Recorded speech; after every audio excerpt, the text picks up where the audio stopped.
So, where does one go to get fitted for a pair of clown shoes?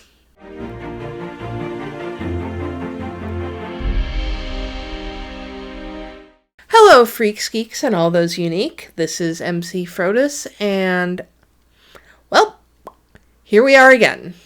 Just a few months after they announced they were going forward with a fourth Kelvinverse movie, the director tapped for the role, Matt Shankman, has been signed by Marvel to make Fantastic Four. Paramount made an official announcement that Shankman was no longer with Star Trek IV. I remain forever sanguine about a new installment of the alternate original series. I may be the only one at this point.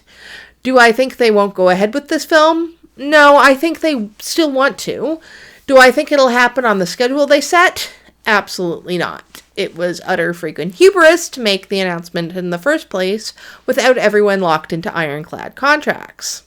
Now I'm going to get some of the negativity out of the way first. Since the first movie came out, Paramount has never been able to find their ass when it comes to this franchise. They went in hard in 2009. They had great box office numbers, with the best opening of the franchise, and adjusted for inflation, the third highest box office of any of the movies. It was also critically well received, with the highest tomato meter of any of the movie franchise. The promotion on the film was tight.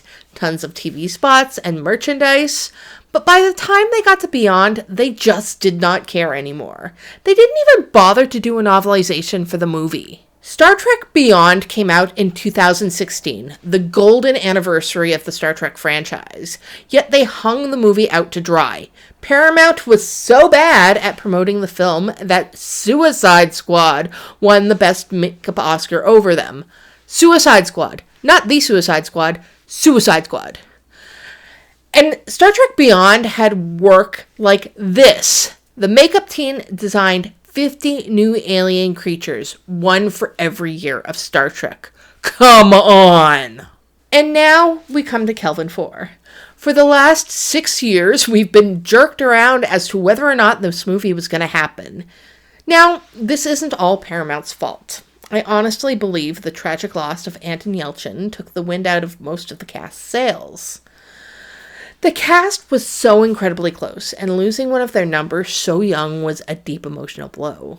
In particular, Chris Pine and Anton were close, so I don't know if there was any amount of money they could have thrown at him at the time to make it happen. But I do think the cast has all expressed interest in returning at this point. But the way the studio has been going about it is so haphazard. First of all, let's drop the auteur bull. I keep on hearing about directors you've tapped to work on this movie and the script. Stop this. Stop this immediately. This isn't just with Star Trek. This actually applies to a lot of the major franchises, Marvel and Star Wars most definitely included. So often, whatever director is hot at the moment is connected with one of these franchises without any clear vision as to what the film is going to be about.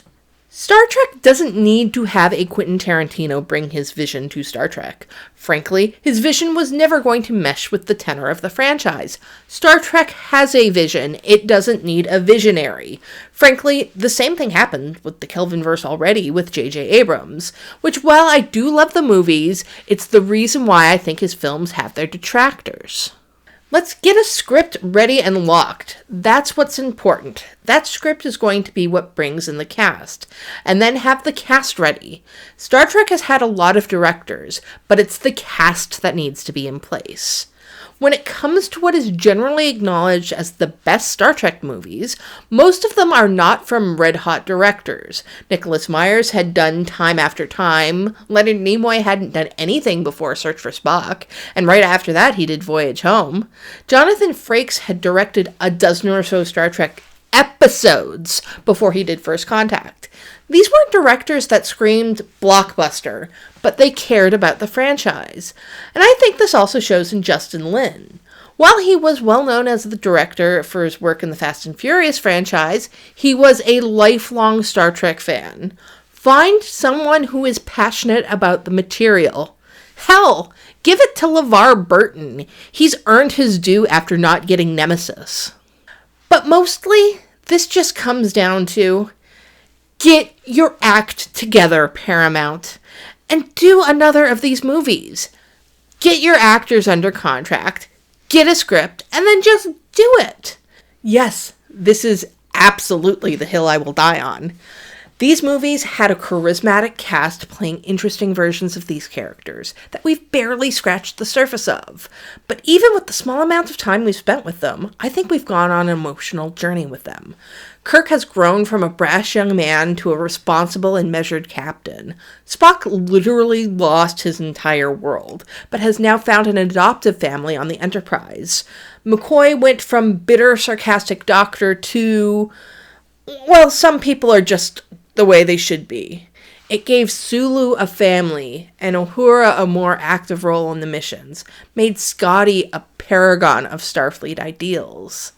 I think we need to explore these characters even deeper now. It's taken 3 movies just to properly form these characters. Let's really delve into them now. Give them a good, meaty mission. I've already gone in depth with some of the things I'd like to see in the next movie in another video. There are reasons to make this movie, other than to make me happy. This is Star Trek for a lot of people. 56 years of television is a lot for some, and there are some folks who are never going to watch even the stuff done in the 90s because they feel it's too dated. These were some people's Star Trek. For some, it's their only Star Trek. For others, it serves as an entrance point to the final frontier that we all love. I don't like the idea I've heard thrown around that we have Strange New Worlds, so we don't need the Kelvinverse. The Kelvinverse is something completely different. I want to keep showing how different it is by having more content from them. Star Trek is knocking it out of the park in live-action television and animation. We should really have a cinematic element as well. I know some fans say that we should just give one of the shows a movie, but this isn't a zero-sum game. Just because Kelvin gets a movie doesn't mean we can't get a movie from one of the shows. Let's trust the audience enough to tell the difference.